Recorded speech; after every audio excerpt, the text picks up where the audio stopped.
রাজ্য সংবাদ বিরতির পর এখন চলে যাচ্ছি কৃত্তিবাসের সমরেশ যাত্রা। সমরেশ ও সিনেমা লিখেছেন চণ্ডী মুখোপাধ্যায়। সমরেশ বসু হলেন সাহিত্যের উত্তম কুমার। জীবনে জনপ্রিয়তায় ব্যক্তিগত যাপন অবশ্যই গ্ল্যামারের জৌলুসেও হয়তো সমাপতন, কিন্তু সমরেশ বসুর প্রথম চলচ্চিত্র সংযোগ সূত্র সেই উত্তম কুমারী। সমরেশ বসুর গল্প নিয়ে প্রথম ছবির নায়ক উত্তমী। 1960 সাল। সোনার জুটিতে তখন ভাঙনের কাল। উত্তম কুমার সোনার জুটিতে তখন ভাঙনের কাল। উত্তম কুমার সুচিত্রাকে বাদ দিয়ে নিজের অভিনয় অস্তিত্ব খুঁজে নেওয়ার চেষ্টা করছেন উত্তম সুচিত্রা নামক অমোঘ রোমান্টিকতা থেকে নিজেকে মুক্ত করতে। সেই সময় তিনি করছেন কুহক, অগ্রদূত পরিচালিত ছবি। সমরেশের গল্পটা প্রথম চোখে পড়েছিল অগ্রদূতের বিভূতি লাহার। তিনি ওই যোগাযোগ করেন সমরেশ বসুর সঙ্গে। তখন সমরেশের সাহিত্য জীবনের 14 বছর কেটে গেছে। সেই পরিচয় পত্রিকায় 1946 সালে আদাব গল্পটি সেই শুরু।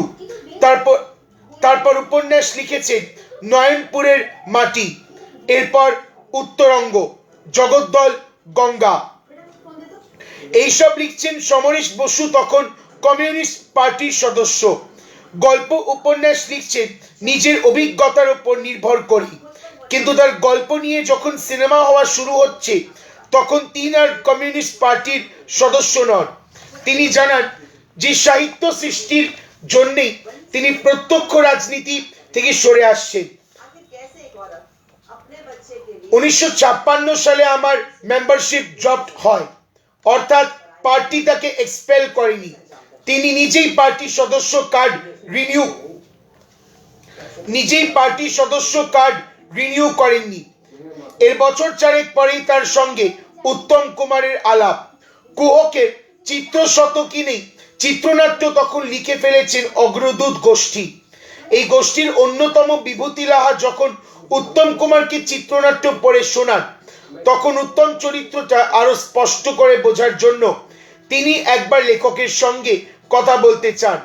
নিজের অভিনয় সম্পর্কে তখন দারুণভাবে সজাগ হয়ে উঠেছেন উত্তম, তাই সাক্ষাৎ বাসনা। তখন সমরেশ তাকে নৈহাটিতে, সেখান থেকে তাকে আনা হয়েছিল ময়রা স্ট্রিটের উত্তমের ফ্ল্যাটে। সেখানেই সমরেশকে দেখা মাত্র উত্তম বলেছিলেন, আপনি তো সাহিত্যের উত্তম কুমার মশাই। সত্যিই তাই, রাজপুত্রের মতো দেখতে ছিলেন তিনি। প্রচুরবার নাটকে নায়কের চরিত্রে অভিনয়ের অফার পান তিনি। এমনকি তারাশঙ্কর বন্দ্যোপাধ্যায়ের কান্না নিয়ে নাটকে যখন মনের মতো নায়ক খুঁজে পাওয়া যাচ্ছে না, তখন স্বয়ং তারাশঙ্কর নাকি সমরেশকে তার নাটকে নায়কের ভূমিকায় অভিনয় করার জন্য অনুরোধ করেছিলেন। সমরেশ রাজি হননি। যে কোনোভাবেই অভিনয়ের মধ্যে জড়িয়ে পড়লে তার সাহিত্য সাধনা ক্ষতিগ্রস্ত হবে। প্রথম জীবনের নানা পেশার সঙ্গে জড়িয়েছেন তিনি, এমনকি মাছের ব্যবসাও করেছেন। সেই সূত্রে দিনের পর দিন জেলে নৌকোতে কাটিয়েছেন সমরেশ। সেই অভিজ্ঞতার আলোকেই লেখা গঙ্গা। কুহকের প্রায় সমান্তরালে যা ছবি করেছেন পরিচালক রাজেন তরফদার, দুটি ভিন্ন মাত্রার ছবি। কুহক মূলত মূল স্রোতের বাণিজ্যিক ছবি, গঙ্গা সেই অর্থে একবারে বিপরীত বিন্দুতে দাঁড়িয়ে আছে। গঙ্গা জেলে জীবনের খণ্ড মহাকাব্য, যা মূলত সৃষ্টি হয়েছে সমরেশের অভিজ্ঞতা প্রসূত লেখনীর মধ্যে দিয়েই। রাজেন তরফদার সমরেশের সঙ্গে সক্রিয় যোগাযোগ রেখে এই ছবির চিত্রনাট্য লেখেন। ছবিতে কাহিনীর যেটুকু পরিবর্তন হয়েছে বা সম্প্রসারণ হয়েছে তার অনেকটাই যোগান দিয়েছেন লেখক সমরেশ নিজেই। গঙ্গা উপন্যাস হিসেবে যেমন সাফল্য লাভ করেছিল, তেমনি রাজেন তরফদারের পরিচালনার চলচ্চিত্রটি বেশ জনপ্রিয় হয়। পাশাপাশি চিত্রমোদীদের কাছেও বিশেষভাবে গ্রাহ্য হয়ে ওঠে। সমরেশ বসুর চলচ্চিত্র জীবন এই রকমই। তিনি অনায়াসে বিভিন্ন জনপ্রিয় মূল স্রোতের ছবির কাহিনীকার, যা বক্স অফিসে রীতিমতো হিট। আবার পাশাপাশি বিভিন্ন শৈল্পিক ছবির কাহিনীকার তিনি। এই অন্য ধারার পরিচালকদের মধ্যে রয়েছে মৃণাল সেন, তপন সিনহা, পূর্ণেন্দু বত্রী, গৌতম ঘোষ, বাসু চট্টোপাধ্যায়, গুলজার, সুব্রত সেন প্রমুখ। আবার মূল স্রোতের পরিচালকদের মধ্যে রয়েছে সলিল দত্ত, পীযূষ বসু, অরবিন্দ মুখোপাধ্যায়রা। সাহিত্যকেই একমাত্র পেশা করে নেন সমরেশ। পাশাপাশি চলচ্চিত্রের জন্য কাহিনী থেকে যার রোজগার, এই দুই দিয়েই তার জীবন ধারণ। সাহিত্য জীবনে নিজেকে বারবার পাল্টেছেন তিনি। সেই রকমই তার কাহিনী নিতে চলচ্চিত্রের মধ্যেও রয়েছে নানা বৈচিত্র্য। মৃণাল সেন যখন মার্কস এঙ্গেলসের ভাবনার ওপর দাঁড়িয়ে ছবি করেন, তখন কাহিনীর জন্য ঋণী হন সমরেশ বসুর কাছেই। শিরোনামে বাইবেল, বিষয় বিন্যাসে মার্কসের কর্মসঙ্গী ফ্রেডরিক এঙ্গেলস। জেনেসিস ধারণাটা অবশ্যই বাইবেলীয়। আর ছবিতে যে কাহিনী ছড়িয়ে থাকে তার কাহিনী সূত্র অবশ্যই এঞ্জেলেসের পরিবার, ব্যক্তিগত মালিকানা এবং রাষ্ট্রের উৎপত্তি গ্রন্থটি। তবে ধর্ম এবং মার্কসিজম এই ছবির বিষয় নয়।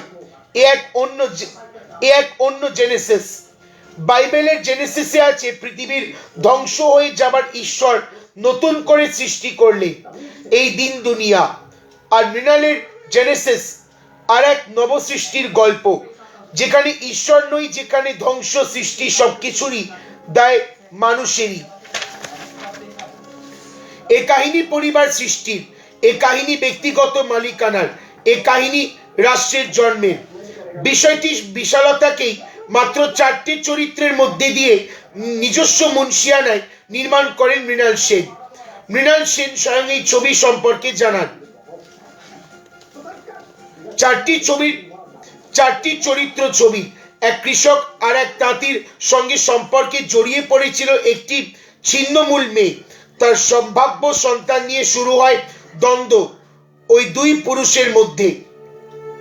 বাইরে থেকে অর্থ বা পুঁজির লোভ বয়ে আনে আর এক পুরুষ, এক ব্যবসায়ী। মাতৃতন্ত্রের পরাজয়, ব্যক্তি মালিকানা, পুঁজির প্রসার, এঙ্গেলস রচিত এ সমস্ত তত্ত্বগুলি যেন ছায়া ফেলে ছবিটাতে, জেনেসিসে। তবে সমরেশের মূল গল্পের নাম ছি উরাতিয়া।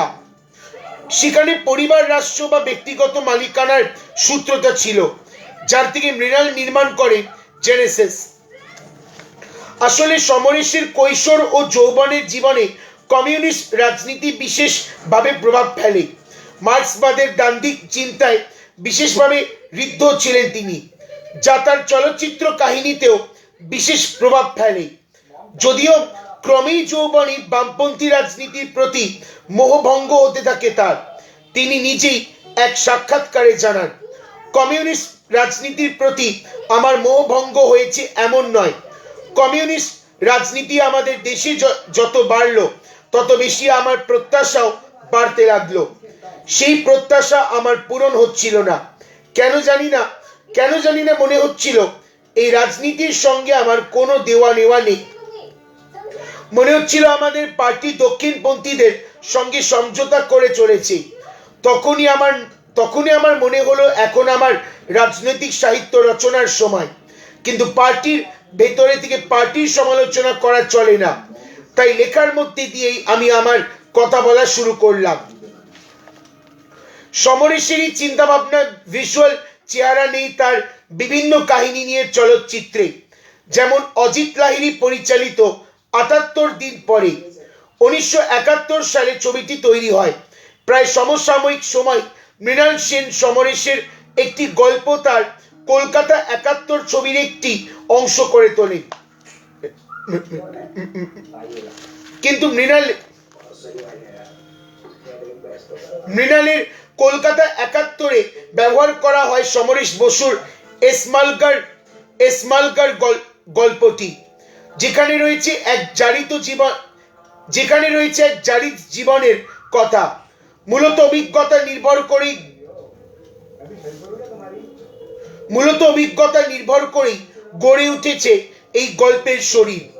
গল্পের কাঠামোর মধ্যে রয়েছে এই অনন্য ফটোগ্রাফিক গুণ, যাকে পরিপূর্ণভাবে চলচ্চিত্রের কাজে লাগান পরিচালক মৃণাল সেন।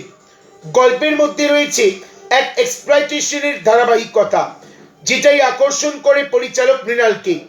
কেননা তিনি মনে করেন কলকাতা ৭১-এর লিটমোটিভ হচ্ছে একথা বলা আমাদের ইতিহাস হচ্ছে এক্সপ্লয়টেশনের ইতিহাস। আমাদের ইতিহাস দারিদ্র্যের ইতিহাস। শেষ পর্যন্ত আমরা বলতে চাই, এই এক্সপ্লয়টেশনের অবসান একমাত্র হতে পারে প্রতিরোধে, রাজনৈতিক সংগ্রামে। মৃণাল নিশ্চিত খুঁজে পান সমরেশের গল্পের মধ্যেই। ঠিক এইভাবে আর এক অন্য ধারার পরিচালক গৌতম ঘোষ পার ছবির কাহিনীর জন্য সমরেশ বসু সূত্রেই ঋণী হন। এ আর এক এক্সপ্লয়টেশনের কাহিনী, যার বীজ রয়ে যায় সমরেশ বসুর কাহিনীর মধ্যেই। সমরেশ বসুর অনেক গল্পের মধ্যেই চলচ্চিত্রগত এলিমেন্ট, যার আকর্ষণীয় মনে হয় পরিচালক পূর্ণেন্দু পত্রী তার ছেঁড়া তমসুক ছবিটি করেন সমরেশের কাহিনী নিয়েই। সমরেশের গল্পের ভিজুয়াল গুণকে সম্পূর্ণভাবে কাজে লাগান তিনি, যা শেষ অবধি হয়ে ওঠে ছবির এক অবশ্যম্ভাবী অঙ্গ। সেই আকর্ষণে কি বুদ্ধদেব দাশগুপ্ত সমরেশের কাহিনী নিয়ে উত্তরা ছবি করেন। সমরেশ বসুর গল্প নিয়ে আরেকটি ব্যতিক্রমী ছবি হলো অয়নান্ত। পরিচালক হলেন বিমল ভৌমিক। আর অতি বিতর্কিত বিবর বা প্রজাপতিও ছবি হয়েছে। বিবর একবার নয়, দুবার চলচ্চিত্রায়িত হয়েছে। পরিচালনা করেছেন যথাক্রমে বিপ্লব চট্টোপাধ্যায় ও সুব্রত সেন পরিচালক, আর প্রজাপতি পরিচালক হলেন বিপ্লবী। আর এন্টারটেইনমেন্ট, আর সেই সিনেমার দুনিয়াতে রয়েছে সমরেশের গল্প নিয়ে নানা কিসিমের কাহিনী। দুই নারী, নির্জন সৈকতে, সুরের আগুন, বাঘিনী, দুরন্ত চড়াই, তিন ভুবনের পারে, অপরিচিত, ফরিয়াদ, এপার ওপার, বিকেলে ভোরের ফুল, মৌচাক, ছুটির ফাঁদে, টুসি, ১৯৮৪ সূর্য তৃষ্ণা, রাজেশ্বরী, নিশান্তে, প্রেম ও পাপ, নাটের গুরু, 10 দিন পরে প্রভৃতি। হিন্দিতেও ছবি হয়েছে সমরেশ কাহিনীতে। করেছেন গুলজার এবং বাসু চট্টোপাধ্যায়ের মতো প্রথিতযশা পরিচালকরাই। ছবিগুলো হল যথাক্রমে গুলজার করেছেন দুটি ছবি, কিতাব ও নমকিন, আর বসু করেছেন শৌকিন। ছবির চিত্রনাট্য লিখেছেন ফরিয়াদ ও সূর্য তৃষ্ণা ছবির চিত্রনাট্য তার। নিজের কাহিনীর বাইরেও চিত্রনাট্য লিখেছেন আরণ্যক ছবির। গান লিখেছেন ছুটির ফাঁদে ছায়াছবির। কালকুট ছদ্মনামে যেসব কাহিনী লিখেছেন তিনি তা নিয়েও ছবি হয়েছে। তপন সিনহা করেছেন নির্জন সৈকতে, পীযূষ বসু করেছেন স্বর্ণশিখর প্রাঙ্গণে, এবং দিলীপ রায় অমৃত কুম্ভের সন্ধানে। ছোটদের জন্য গোয়েন্দা গোগল তৈরি করেছিলেন সমরেশ, তাই নিয়ে দুটি ছবি হয়, গোয়েন্দা গোগল ও গোগলের কীর্তি। পরিচালক যথাক্রমে পম্পি ঘোষ মুখোপাধ্যায় ও অরিজিৎ ঘোষ। উত্তম কুমারের সঙ্গে আরেকবার চলচ্চিত্র নিয়ে আলোচনা হয় সমরেশ বসুর। দস্তয়েভস্কির ইডিয়ট উপন্যাসে অনুপ্রাণিত হয়ে অপরিচিত নামে একটি উপন্যাস লেখেন সমরেশ বসু, যা নিয়ে ছবি করেন সলিল দত্ত। প্রধান ভূমিকায় সৌমিত্র চট্টোপাধ্যায় এবং উত্তম কুমার। সেই সময় সমরেশ উত্তমকে মূল উপন্যাসের ইংরেজি অনুবাদ ইডিয়ট উপহার দিয়ে পড়তে অনুরোধ করেন।